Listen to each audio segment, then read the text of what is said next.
তাড়াতাড়ি করো দাদা, বিজিবির বাধা উপেক্ষা করে কুচলিবাড়ি সীমান্তে কাঁটাতার দিলেন গ্রামের বাসিন্দারা, কি বলবেন?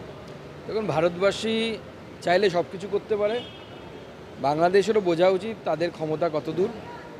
একটা সমস্যা ক্রিয়েট করে একটা যুদ্ধ খেলার একটা প্ল্যান চলছে এবং তার মূল উদ্দেশ্য ভারতবর্ষের অর্থনীতিকে দুর্বল করা।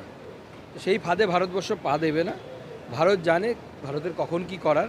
আপনারা অপেক্ষা করুন, যথাসময়ে যথা স্টেপ আপনারা দেখতে পাবেন। নিষিদ্ধ যে স্যালাইন রয়েছে সেটা আরজিকরের ট্রমা কেয়ারে আজও ব্যবহার করা হচ্ছে, অথচ স্বাস্থ্য ভবন থেকে সেটা নিষিদ্ধ ঘোষণা করেছে। দেখুন, পয়সা দিলে পশ্চিমবঙ্গে সব হয়। আপনি এরকম স্যালাইনের জায়গায় বাড়ির টিউবওয়েলের জলও বিক্রি করতে পারবেন সরকারকে। তৃণমূলের নেতামন্ত্রী থেকে পয়সা দিতে হবে।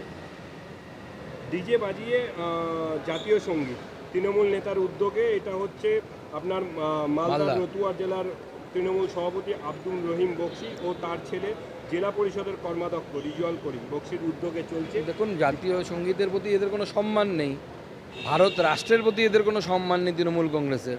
স্বাভাবিক তারা ডিজে বাজিয়ে জাতীয় সঙ্গীতই করবে। তারা তো আর জাতীয় সঙ্গীতকে সম্মান করে না। যদি সম্মান দিতে জানতেন তাহলে এরকম করতেন না। এর বিরুদ্ধে তো মামলা হওয়া উচিত। পুলিশের উচিত স্বতঃপ্রণোদিতভাবে মামলা হওয়া। আমি মালদার আমাদের জেলার সভাপতির সাথে কথা বলবো, উত্তর মালদা জেলা সভাপতি উজ্জ্বল দত্তকে বলবো যে বিধায়ক তথা তৃণমূল কংগ্রেসের জেলা সভাপতির নামে এফআইআর করার জন্য মালদাতে। এটা জাতীয় সঙ্গীতের অবমাননা। শেষ প্রশ্ন, এসএসকেএমে 2023 এবং 24 সালে গাইনি চিকিৎসকরা প্রশ্ন তুলেছিলেন এই কোম্পানির স্যালাইন নিয়ে। তারপর তদন্ত হলেও রিপোর্ট কিন্তু জমা পড়েনি এবং স্বাস্থ্য ভবন নিষিদ্ধ করার পরেও আজও এসএসকেএমে দেখা গেল গাইনিতে সেই নিষিদ্ধ স্যালাইন চলছে।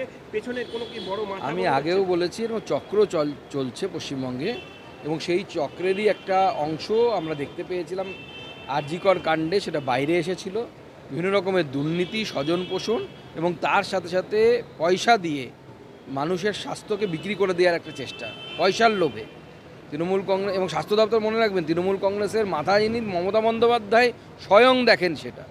অতএব মমতা বন্দ্যোপাধ্যায় থাকা সত্ত্বেও এই ধরনের ঘটনা ঘটছে। এটা মাননীয় মুখ্যমন্ত্রীরও ক্রেডেন্সিয়াল কোথায় যাচ্ছে তিনি ভাবছেন না, কারণ এখন তিনি দেমাগে আছেন, তিনি জিতে যাচ্ছেন বলে।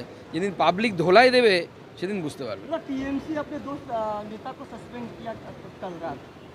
वो उनमें चलता रहता है, सस्पेंड की खेला चलता रहता है। पैसा भी ठीक से ऊपर नहीं गया होगा, इसलिए सस्पेंड हो गया।